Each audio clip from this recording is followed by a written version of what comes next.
ఇవాళ కేంద్ర ప్రభుత్వాన్ని సూటిగా డిమాండ్ చేస్తా ఉన్నా. ఎందుకంటే దొంగ చీకటి ఒకటైపోయినాయి.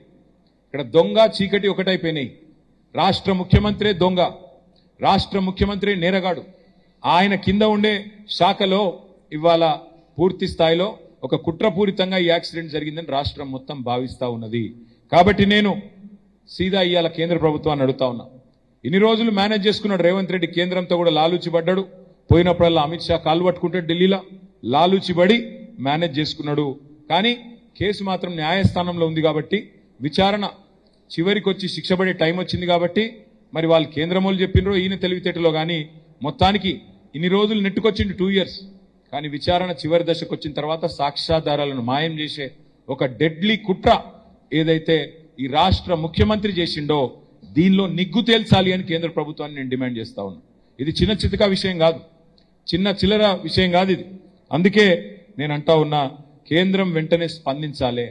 మీరు ఖచ్చితంగా ఒక రిటైర్డ్ జడ్జి గారి చేత రిటైర్డ్ జడ్జి గారిని అపాయింట్ చేసి ఈ కేసులో నిజం నిగ్గు తేల్చాలని చెప్పి మేము డిమాండ్ చేస్తా ఉన్నాం.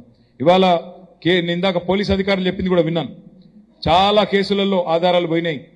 దాదాపు గత 8-10 సంవత్సరాల ఆధారాలు కూడా పోయినట్టుగా, చాలా విలువైన సమాచారం పోయినట్టుగా పోలీసు ఉన్నతాధికారులు కూడా చెప్తా ఉంటే నేను విన్నాను.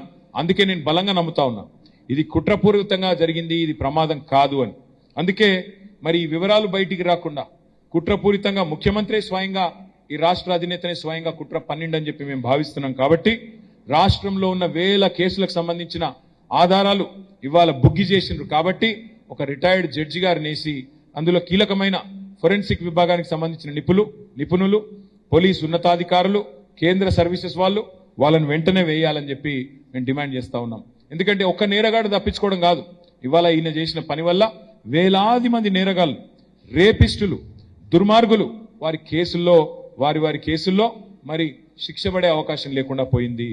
నేను స్పష్టంగా ఈ రాష్ట్ర డీజీపీని కూడా అడుగుతా ఉన్నా, మీరు మాకు చూపెట్టండి ఆ ప్లేస్. మేము వస్తాం, ఒక లెజిస్లేటర్స్ బృందం వస్తాం, మేము కూడా కొంతమంది సైంటిస్టులను తీసుకొని వస్తాం. మీరు దాచేదేమీ లేకపోతే మమ్మల్ని రానియండి, మేము కూడా సైంటిస్టులను తీసుకొని వచ్చి చూస్తాం. నిజంగానే షార్ట్ సర్క్యూట్ జరిగిందా, అక్కడ అగ్ని ప్రమాదం జరిగిందా, నిజం నిగ్గు తేలాల్సిందే. వేరే వాళ్ళని ఎందుకు అలవ్ చేయట్లేదు మీరు? అత్యంత గోప్యంగా, అత్యంత రహస్యంగా ఎందుకు కాపాడే ప్రయత్నం చేస్తున్నారు రేవంత్ రెడ్డిని?